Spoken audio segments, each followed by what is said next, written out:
Hello বন্ধুরা, আশা করি আপনারা সবাই অনেক ভালো আছেন। আপনাদের সবাইকে আজকে আমাদের এই নতুন চ্যানেলে সবাইকে স্বাগতম। আজকে থেকে পলিগ্রাম টিভি চ্যানেলের সকল ধরনের আপডেট আমাদের এই চ্যানেলেই আপনারা পেয়ে যাবেন। হ্যাঁ বন্ধুরা, আজকের এই ভিডিওটিতে আপনারা জানতে পারবেন যে পলিগ্রাম টিভি চ্যানেলের একজন জনপ্রিয় অভিনেত্রী ঋত্বিক খাতুনকে নিয়ে। তো বন্ধুরা, আপনারা বিগত 3 মাস আগে থেকে এখন পর্যন্ত দেখতেছেন পলিগ্রাম টিভি চ্যানেলে এই ঋত্বিক খাতুনের একটি ভিডিও আপলোড করা হচ্ছে না। এই ঋত্বিক খাতুন পলিগ্রাম টিভি চ্যানেলে ভিডিও বানাচ্ছেন না এবং কি কাজও করতেছেন না। এর জন্য দর্শকরা ভাবতেছেন এই ঋত্বিক খাতুনকে পলিগ্রাম টিভি চ্যানেল থেকে বাদ দেওয়া হয়েছে। আসলে সত্যিই কি এই ঋত্বিক খাতুনকে পলিগ্রাম টিভি চ্যানেল থেকে বাদ দেওয়া হয়েছে?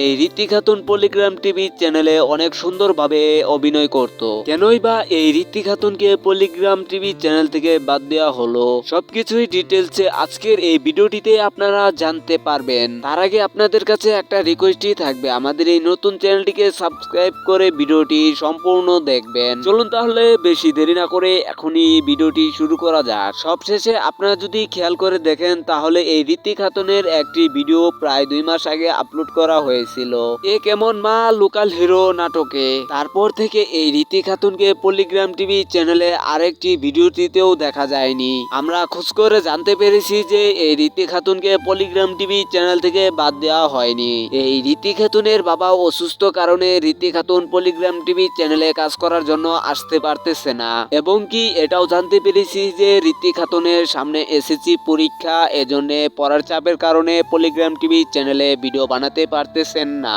এরপরেও পলিগ্রাম টিভি চ্যানেলের মালিক রবিউল শেখের কাছ থেকে আমরা জানার চেষ্টা করেছি, তারপরেও পলিগ্রাম টিভি চ্যানেলের মালিক রবিউল শেখ এইটুকুই বলেছেন যে এই ঋত্বিক খাতুন খুব অল্প কিছুদিনের ভিতরে পলিগ্রাম টিভি চ্যানেলে ভিডিওটিতে কাজ করবেন। যদি আপনারা পলিগ্রাম টিভি চ্যানেলের মালিক রবিউল শেখের কাছ থেকে এই সব কিছু ডিটেলসে জানতে চান তাহলে অবশ্যই এই ভিডিওটিতে কমেন্ট বক্সে জানিয়ে যাবেন। আজকের এই ভিডিওটি এ পর্যন্তই ছিল, ধন্যবাদ।